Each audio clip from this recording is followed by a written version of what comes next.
Buenas tardes, el día de hoy vamos a presentar un foro de discusión sobre la física aplicada en la terapia física, los temas vistos en el primer y segundo parcial. Somos alumnos de la Universidad Politécnica de Pachuca, de la licenciatura en terapia física, cuatrimestre 1, grupo 3. Mi nombre es Eduardo Obregón Hernández. Mi nombre es Aiden Ciso Zarco. Mi nombre es Brenda Serrano Hernández. Y mi nombre es Antonio Arat Sánchez Aguilar. La dinámica de este foro de discusión es la siguiente.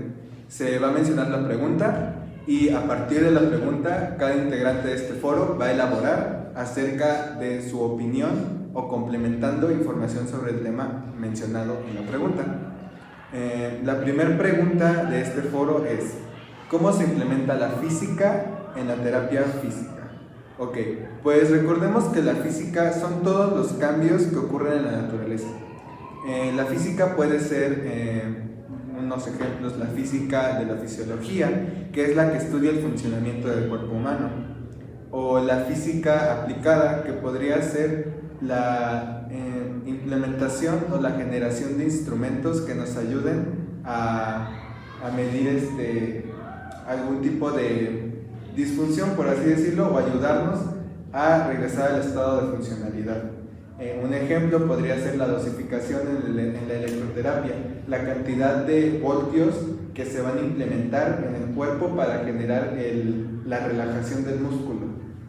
Complementando lo que dices, también lo que abarca la física dentro de esta carrera o dentro de terapia física, tenemos igual aspectos como la fuerza, la velocidad, la aceleración, etcétera, etcétera.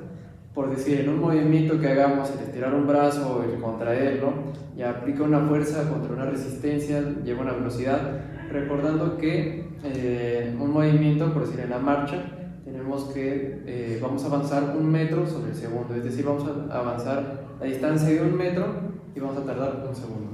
Bien, algo englobando un poquito de lo que mencionan mis compañeros, la física nos ayuda a comprender las magnitudes de objetos de medida. Estos objetos de medida puede ser bien el cuerpo humano, alguna parte del cuerpo humano o algún instrumento de medición. También la física nos va a ayudar a evaluar parámetros en condiciones que son normales o condiciones específicas, que las condiciones específicas pueden ser alguna patología. Estoy poniendo que el objeto sería el cuerpo humano. Otro ejemplo de física es la física mecánica, que esta va a estudiar los movimientos y el equilibrio de estos cuerpos, así como las fuerzas que van a producir. Esto se va a dividir en dos, que es la cinética, que estudia o analiza los movimientos bajo influencia de otras fuerzas, y la cinemática, que es el estudio de los movimientos de los objetos sin considerar las fuerzas que estén siendo aplicadas sobre ellos. Complementando, en la parte de la mecánica existe la dinámica y la estática. La dinámica estudia el movimiento y sus características, y la dinámica estudia el movimiento y sus características, y la estática estudia las fuerzas y el equilibrio de los cuerpos. Okay. Continuamos y pasamos a la siguiente pregunta, la cual dice: ¿cuál es la aplicación de la biomecánica en la terapia física? Pues biomecánica en sí es el estudio o el análisis del movimiento, abarcando todos los aspectos que conlleve, ya sea la velocidad, en el momento que se efectúe, cómo se efectúa, la fuerza que se aplica, etcétera, etcétera. Para analizar la biomecánica nos vamos a basar en un orden que es anatómico y mecánico. De ahí tenemos 3 leyes de movimiento. La primera que tenemos será la inercia. Esta nos dice que un cuerpo se va a mantener en reposo o bien en una velocidad, movimiento uniforme, hasta que llegue otro objeto a ejercer alguna fuerza o interrumpir ese movimiento o el reposo. Tenemos a la ley dinámica, que dice que entre más pesado sea un objeto, más fuerza necesitamos para mover dicho objeto. Y por último tenemos la de acción-reacción, que nos dice que es cuando empujamos algo, o sea, si yo empujo hacia mi compañero, la fuerza se va a devolver hacia mí. Complementando biomecánica, entonces estamos diciendo que prácticamente son las propiedades o las características ejercidas para lograr un movimiento. Unas de las propiedades que considero que son más importantes a mencionar sería el peso, la velocidad, la fuerza con la que el movimiento es realizado, la energía, que pues es el gasto que se genera en el cuerpo para poder realizar este movimiento, la potencia, o sea, la cantidad de energía que vamos a utilizar, y pues también puede implementarse la fuerza de gravedad, ya que pues este es indispensable, ya que vivimos prácticamente en un entorno donde esta fuerza existe en todos lados. ¿Cómo mencionas los dos? Es la de la... podría mencionarse también que la artrocinemática y la osteocinemática. La artrocinemática, este va a ser el movimiento de las articulaciones. Un ejemplo es el movimiento ya sea de tu brazo o de tu rodilla, ya que estás implicando muchas articulaciones para poder generar este movimiento. Así tenemos igual la osteocinemática, que es el movimiento de los huesos, que por decir algún ejemplo tenemos, por decir en conjunto, que se muevan los carpos para hacer un movimiento, ya sea una rotación interna, rotación externa, una supinación, tenemos algo en prono o tenemos una extensión o flexión. Una anteversión, una posterior. Pasando a la siguiente pregunta, la número 3 es ¿cuáles son los principios de la biomecánica aplicados en la terapia física? Voy a comenzar yo hablándoles un poco de la economía de esfuerzos. La economía de esfuerzos habla sobre las estructuras sanas y dice que cuando tienes una buena postura gastas menos energía. Un contraejemplo que sería aplicado a este principio sería una persona que tiene una mala pisada, al caminar pisa mal, va a gastar más energía y se va a cansar más al momento de caminar. Otra propiedad podría ser la propiedad de que un segmento compensa un vecino. Esta propiedad podría enfocarse prácticamente en que la función que realiza un segmento, al ser afectado, es compensada por otro segmento.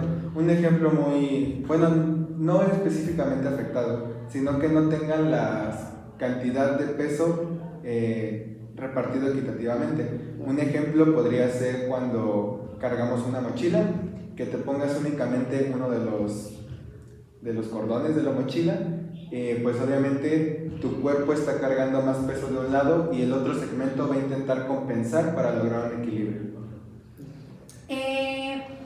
Pasando a otro es el de movimientos integrados. Este habla sobre la suma de todos los movimientos para formar un movimiento más complejo. Puede ser el de una sentadilla, porque ya te estás flexionando. A la hora de caminar estás flexionando la pierna, estás utilizando la rodilla y el tobillo. Sí, pues podría resumirse que en un segmento compensa un vecino es el trabajo en conjunto de músculos, articulaciones, prácticamente el segmento para poder lograr algún tipo de movilidad. Así es, el conjunto de anatomía y fisiología. También tenemos un principio, el cual es tensión previa, el cual es, por decir, tenemos alguna forma de cargar algo, y para cargar eso tenemos que hacer una presión en nuestros músculos, en pocas palabras, hacemos una tensión previa que hace que podamos mover el objeto o lo que tenemos que hacer. En sí toda sección del cuerpo se tiene que formar a cierto grado para hacer esa tensión previa antes de mover o agarrar algo.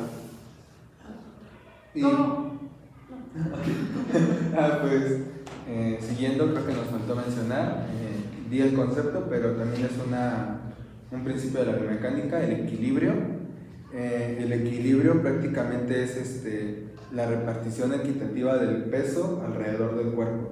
El equilibrio puede dividirse en tres tipos, que es el estable, el inestable y el mixto, al igual que tiene dos propiedades, el equilibrio, que es la primera y la segunda. Para entender un poquito los tipos de equilibrio, tenemos, voy a hacer unos dibujos. Está el movimiento estable, el inestable y el mixto. El movimiento estable se refiere a que cuando está por ejemplo, un objeto o una canica está en una parte cóncava, se puede mover, pero va a volver a su posición original. El inestable es que va a pasar de un lado a otro, pero le puede costar regresar a su posición original, y el mixto es que va a estar de un lado a otro, pero no es tan probable que regrese a su posición original. Hablando en el aspecto biológico, es decir, en el cuerpo humano, tenemos que, por decir, a un cuerpo humano como tal, si nosotros lo llegamos a mover y este no regresa con facilidad a su centro del cual inició, podemos tener ahí un indicio de equilibrio inestable, y cuando este sí puede regresar con facilidad a su centro, tenemos un equilibrio estable. Ajá, y pues un ejemplo biológico del equilibrio mixto, la definición podría ser que un objeto, o por decir en este caso una persona, al momento de la marcha, en el equilibrio mixto, es decir, que puede ir generando diferentes centros. En el ejemplo que estoy dando de la marcha, al ir caminando vas generando un equilibrio por cada paso para poder tener el sostén, para poder estar de pie prácticamente. Y pues en las propiedades del equilibrio o las leyes, que pues podría resumirse en la primera y la segunda, en que la sumatoria de las fuerzas en la primera es nula y en la segunda es igual a 0. Así es. La siguiente pregunta, ahora les voy a preguntar, ¿qué es un momento y cómo se aplica? En la terapia física. Sí. Ok, pues un momento podría resumirse en un movimiento. Este es una fuerza que pues, es causado por una fuerza que actúa a una distancia de un eje de rotación. Elaboro esto. Podría ser un ejemplo biológico. Este es mi hombro, este sería mi centro de rotación, y el momento sería el movimiento que yo estoy realizando al elevar lateralmente mi brazo, porque es de una zona distal a una proximal de mi centro de rotación. El momento tiene dos divisiones, el momento estático y el momento dinámico.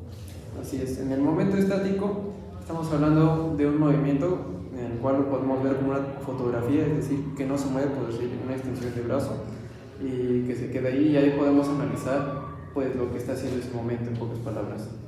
En el momento dinámico ya está siendo desplazado de un punto a otro, o lo podemos ver así cuando tú mueves el brazo, ya se está desplazando. Ok, y dentro de los momentos tendremos ecuaciones que nos van a permitir calcular el centro de gravedad, el peso de alguna extremidad y las fuerzas musculares dentro de este. La siguiente pregunta, relacionado, seguimos en el mismo tema de momentos, que es ¿cómo se analiza un momento? Ok, pues un momento se analiza por vectores. ¿Qué es un vector? Un punto A un punto B. El momento tiene subdivisiones. Bueno, el vector tiene subdivisiones, que las cuales serían módulo, dirección, sentido, origen y extremo. La dirección yo la resumiría como la amplitud o el desplazamiento que realiza el segmento. Es decir, podría ser un ejemplo, al realizar este movimiento, los grados de amplitud que tiene mi hombro, de mi dorso. En origen, este va a ser el punto de partida del vector, que lo podemos poner como el punto A, y extremo sería el punto B, que es el final del vector. También tenemos el sentido, que es hacia dónde se dirige ese momento. Esto se guía gracias a la relación que tenemos con el sentido de las manecillas. Si es a favor de las manecillas, tenemos que el movimiento será negativo, y si el movimiento es en contra, sería positivo. Y pues quedaría elaborar módulo, que Es la longitud que va a tener nuestro vector, que sería. Así es. Pasamos a la siguiente pregunta, la cual es ¿qué es la fuerza y sus propiedades? Lo que entendemos por fuerza es una influencia que altera un estado de un objeto, ya sea en reposo o en movimiento. Hay 4 propiedades. La propiedad 1 es que que esta fuerza, ya que sea aplicada, va a pasar de un objeto a otro, ya sea por rozamiento cuando están en contacto. Y la propiedad 2 nos dice que va a constar de un módulo y de una dirección. Como ya lo explicamos, el módulo será la longitud y la dirección va a ser la longitud.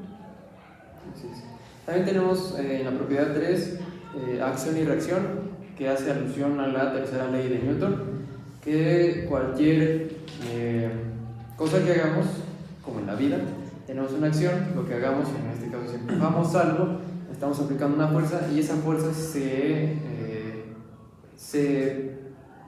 trae hacia ti de nuevo, es decir, yo empujo y la fuerza se regresa, en pocas palabras.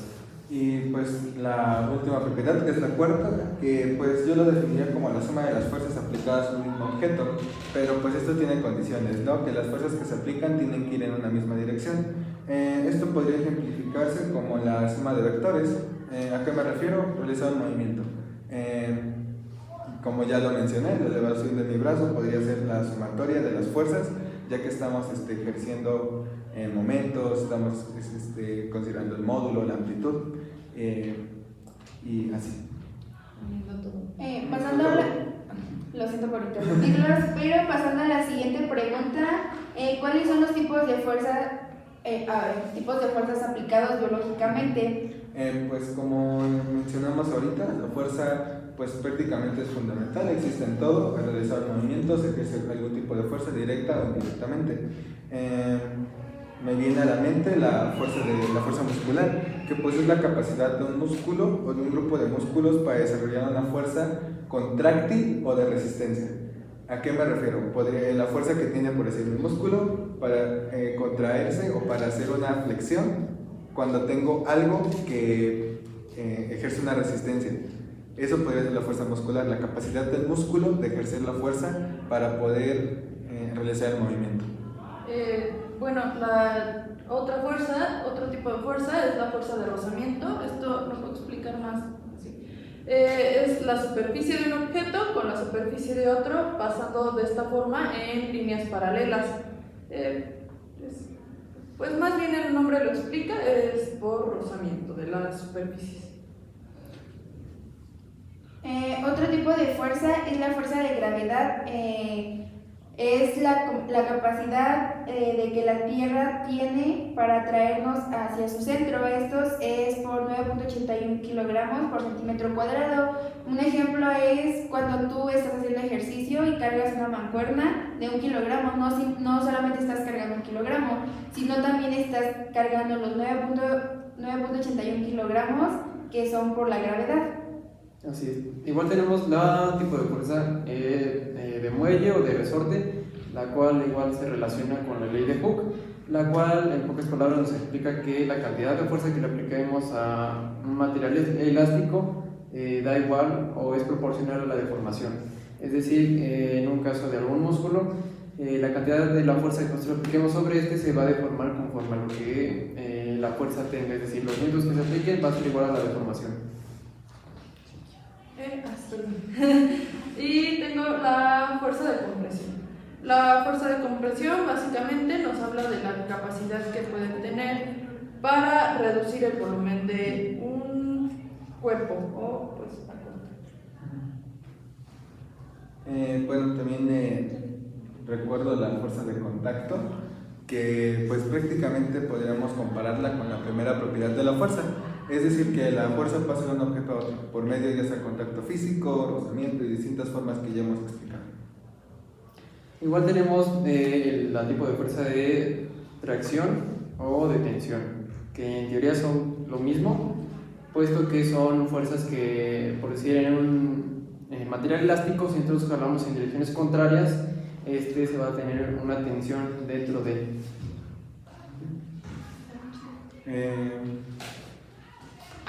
Pasando a la siguiente pregunta, y para finalizar, es ¿cuáles son los generadores de fuerza en el cuerpo humano? Pues como ya mencionamos, la fuerza pues es provocada en el cuerpo, pero esto no surge mágicamente, obviamente. Tiene generadores, los cuales pues son, como su nombre dice, los causantes de que pueda realizarse la fuerza. Pues son tres: los músculos, los tendones y los ligamentos. Bueno, estos tienen como subdivisiones. En el caso de los músculos tenemos el tipo 1, que es fuerza, y el tipo 2, que es la velocidad.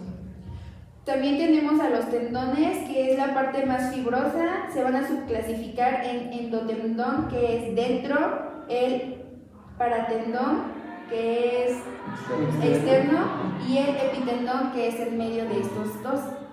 Así es. Y también tenemos uno de los generadores, los ligamentos, que se caracterizan por su origen de inserción, su grosor y su sumación. En sí es el origen de inserción, es en dónde inicia o dónde se va a insertar. El grosor es su anchura del mismo ligamento y su sumación.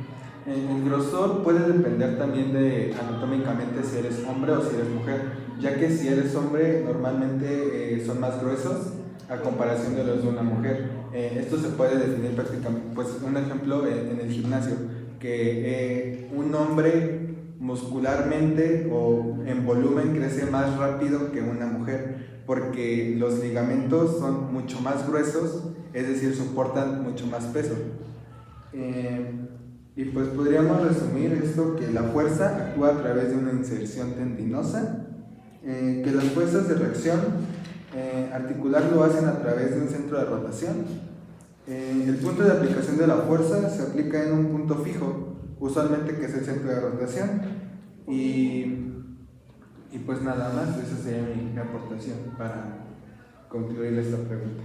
Así es. Pues en general, en conclusión, no sé qué piensan ustedes, pero este tema nos va a ser de ayuda para toda la carrera, porque abarcamos todo lo que tiene que venir y lo que es base de esta carrera. En este caso lo que vimos son momentos, fuerza, cómo se mide este momento, cómo se aplica en el cuerpo humano, los tipos de fuerza que se aplican o que son característicos del cuerpo humano, ya sea en una sección específica o en todo el cuerpo humano.